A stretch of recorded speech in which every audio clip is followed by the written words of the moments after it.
Les vraies voix Sud Radio, le coup de projecteur des vraies voix.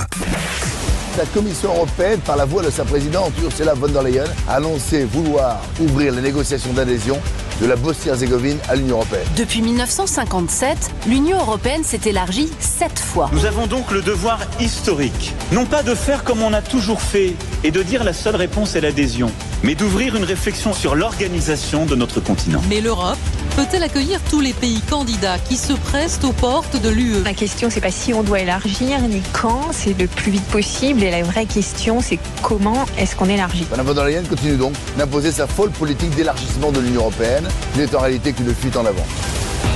Et les 27 pays de l'Union européenne acceptent d'ouvrir des négociations d'adhésion avec la Bosnie-Herzégovine. Le président de la Commission le recommandait, estimant que les pays des Balkans s'étaient alignés avec l'Europe sur le front de guerre en Ukraine. Pour autant, il y en aura pour des années de procédure avant une éventuelle adhésion. Alors, est-ce que pour vous, c'est le bon moment pour lancer de nouvelles négociations d'adhésion? Est-ce qu'on y arrive déjà difficilement à 27? Est-ce que ça peut aller mieux à plus?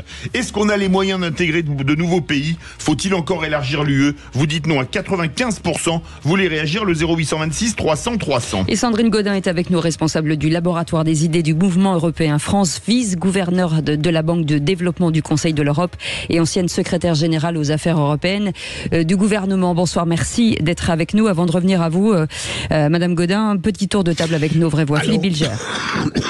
Madame,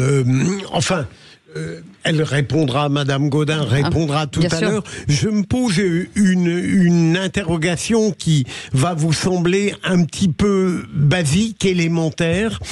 Est-ce que, à l'heure actuelle, les modalités de discussion, voire les accords pour l'adhésion de nouveaux pays, ça ne représente pas presque une volonté un petit peu systématique de complaire à des pays, ou est-ce qu'on est véritablement persuadé, après les négociations, que les pays auxquels on pense seront capables d'ajouter une pierre fondamentale à l'esprit européen? Est-ce qu'on leur fait un cadeau, ou est-ce qu'en réalité on essaye d'être lucide par rapport à ce qu'exige l'esprit européen? Et René Chiche? Ah pardon, je croyais que c'était une question. Vous pouvez répondre. Répondez parce que la question elle est un peu longue. Allez-y. Merci beaucoup de votre question. Alors, peut-être sans faire trop long, je ne parlerai pas de cadeau. D'abord, il y a effectivement plusieurs pays qui attendent depuis de longues années à nos portes et qui sont candidats depuis plus de 20 ans, notamment les pays des Balkans. Et de ce point de vue, l'ouverture de négociations avec la Bosnie vient de compléter le dispositif. Nous allons pouvoir traiter toutes ces candidatures des Balkans, dont nous parlons depuis 20 ans, encore une fois, de façon plus cohérente, dans le contexte, il est vrai, nouveau, géopolitique dans lequel l'Europe se trouve aujourd'hui, à savoir qu'il faut absolument stabiliser les frontières de l'Union, consolider la paix et la démocratie et l'état de droit auprès des voisins les plus proches de l'Union européenne. Donc il y a une accélération de ces ouvertures de négociations, mais ça ne veut pas dire du tout qu'il y aura une accélération de l'entrée dans l'Union européenne à n'importe quel prix. Et ce n'est pas un cadeau, parce qu'en contrepartie de cette adhésion dans les prochaines années, les États candidats vont devoir faire des réformes énormes. Ils ont dû déjà faire des réformes pour remplir les critères pour être reconnus comme candidats, et ce sont des critères extrêmement importants. Par exemple, pour la Bosnie, il fallait que la Bosnie atteste qu'il y a véritablement un état de droit, que la lutte contre la criminalité est à un niveau suffisant, que la gestion de ses frontières est suffisante, etc., avant de se voir reconnaître le droit d'être candidate et le droit d'ouvrir les négociations. Donc ce n'est pas un cadeau, c'est plutôt le début d'un long chemin pour les candidats, pavés de réformes structurelles importantes qui vont leur permettre de converger vers l'Union européenne pour se mettre au standard, reprendre l'ensemble des réglementations de l'Union européenne. On va les aider, bien sûr. La Commission va mettre des moyens, les institutions vont mettre des moyens, le Conseil de l'Europe aussi, et notamment la banque dans laquelle je travaille, va mettre des moyens aussi. Mais ce n'est absolument pas un cadeau. Il y a des contreparties, il y a des conditionnalités très fortes, et d'ailleurs, comme vous le savez, il y a des processus de discussion d'adhésion qui sont interrompus. Le processus avec la Turquie est interrompu depuis plusieurs années. Au bout de 15 ans, on l'a interrompu. Donc, cela veut dire que nous avons des leviers, si les progrès, les réformes ne sont pas suffisants, pour stopper le processus et pour demander des garanties supplémentaires.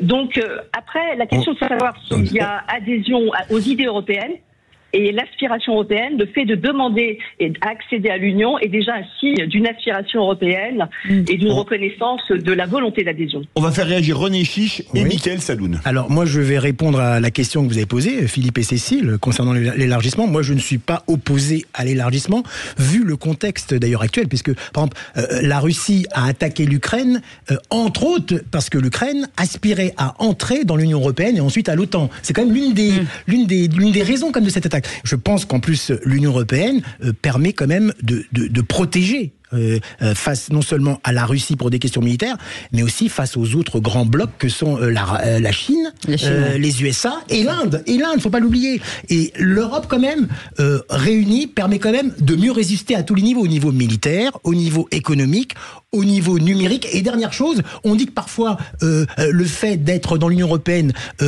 empêche un nationalisme de certains pays, c'est-à-dire une aspiration. C'est faux. Regardez la Hongrie et la Pologne qui sont dans l'Union européenne, ça ne n'empêche pas d'avoir des politiques quand même très fortes en termes de nationalisme et de souverainisme. Donc moi je suis plutôt favorable à un élargissement. Ils subissent des sanctions quand même. Mais moi j'ai rien contre l'élargissement. Et j'entends ce que Madame dit et qui est intéressant sur les contreparties qui seront demandées au niveau politique ou économique. Je comprends aussi le signal politique qu'on a envie d'envoyer dans un certain contexte géopolitique en Europe.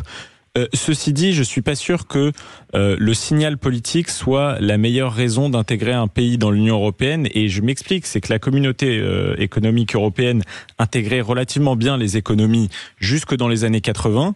Et puis dans les années 80, on a commencé à intégrer des pays pour des raisons politiques. L'Espagne après Franco, le Portugal après Salazar, ou la Grèce un peu plus tard. Parfois au prix, après les colonels, parfois au prix d'un maquillage des comptes publics qui a notamment été fait par Goldman Sachs, ça a été prouvé depuis. Et c'est à partir de ce moment-là où on a intégré des pays pour des raisons politiques, l'intégration des PECO en 2004 étant le summum de cette intégration pour des de l'Est et central pour les auditeurs. Exactement.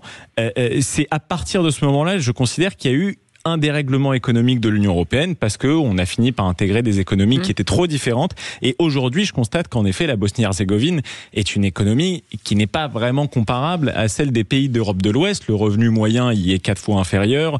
Et j'ai peur que ça ne crée des déséquilibres qui fassent marcher l'Europe encore moins bien. Donc le signal qu'on a envie d'envoyer à la Russie d'une Europe forte et unie, on va envoyer finalement le signal d'une Europe désunie et faible. Sandrine Godin. Alors, la Bosnie-Herzégovine n'entre pas demain matin dans l'Union européenne. Elle va suivre un long processus de négociation, de discussion. Ça peut durer combien de temps, pardon ? Ça peut durer combien de temps ? Alors, avec les voisins de la région des Balkans, cela dure depuis déjà près de 20 ans, près de 15 ans pour certains d'entre eux. Donc, il y aura peut-être, compte tenu du contexte géopolitique que vous avez bien décrit, il est clair qu'il y aura peut-être un effort supplémentaire pour accélérer un petit peu plus le processus.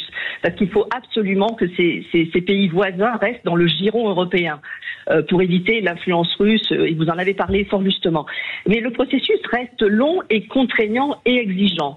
Et nous avons les moyens, je dirais, la Bosnie c'est 3,5 millions d'habitants, hein, si on ne parle que de la Bosnie. La région, voilà, c'est pas l'Ukraine sera sans doute un enjeu beaucoup plus complexe. Et d'ailleurs, c'est pour cela que dans le cadre de l'élargissement, et à chaque fois, historiquement, à chaque fois qu'il y a eu un élargissement, souvent motivé d'ailleurs par des raisons politiques, voire géopolitiques aussi, il y a eu une avancée, un approfondissement de l'Union européenne, une réforme des traités pour adapter les institutions, et c'est bien pour ça que là aussi, l'élargissement prochain, qui sera sans doute plus complexe, peut-être un peu plus massif, en raison de l'arrivée de l'Ukraine notamment, nécessitera en parallèle une réforme des institutions profondes, une réforme des politiques.